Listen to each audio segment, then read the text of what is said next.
Welcome to wellness yoga and exercise. আজ আমি করছি মৎস্যাসন বা ফিশ পোজ। এই আসনটিকে করার জন্য প্রথমে শবাসনের পজিশনে শুয়ে যেতে হবে।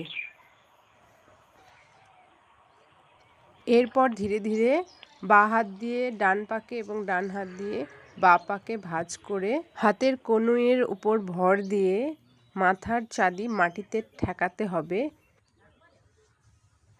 পিঠ মাটি থেকে উঁচুতে থাকবে এবং ঘাড় ও মাথা পেছনের দিকে থাকবে।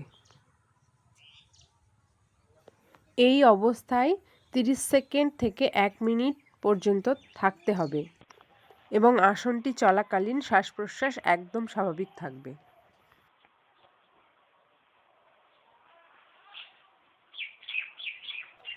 এরপর ধীরে ধীরে 30 সেকেন্ড বা 1 মিনিট পর ঘাড় সোজা করে মাটিতে ঠেকাতে হবে এবং পা দুটোকে সোজা করে শবাসনের পজিশনে কিছুক্ষণ রেস্ট নিতে হবে।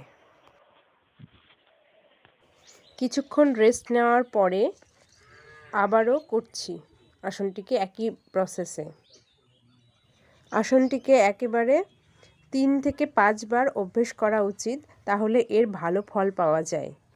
প্রথম দিকে এই আসনটি করতে একটু অসুবিধা হয়, তারপর ধীরে ধীরে অভ্যেস হয়ে গেলে আসনটি করতে বারের সংখ্যা কমিয়ে সময়ের সংখ্যা বাড়াতে হবে। অর্থাৎ 5 বারের জায়গায় 3 বার, 2 বার বা 1 বার করতে হবে আর সময়টাকে বাড়িয়ে দিতে হবে।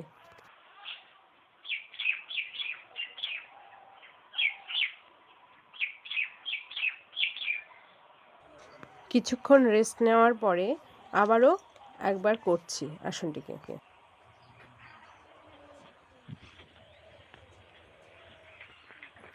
আসনটি করতে করতে অভ্যেস হয়ে গেলে এই পজিশনে 3 থেকে 5 মিনিট থাকার চেষ্টা করতে হবে।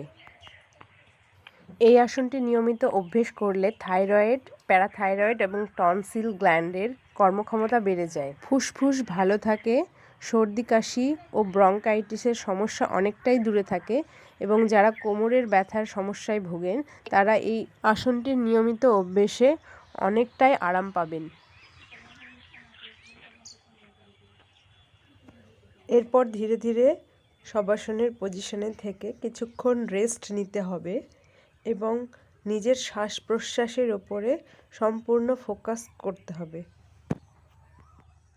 ভিডিওটি যদি ভালো লাগে এবং ইউজফুল মনে হয় তাহলে অবশ্যই ভিডিওটিকে লাইক, শেয়ার ও কমেন্ট করবেন আর চ্যানেলটিকে সাবস্ক্রাইব করার অনুরোধ রইল।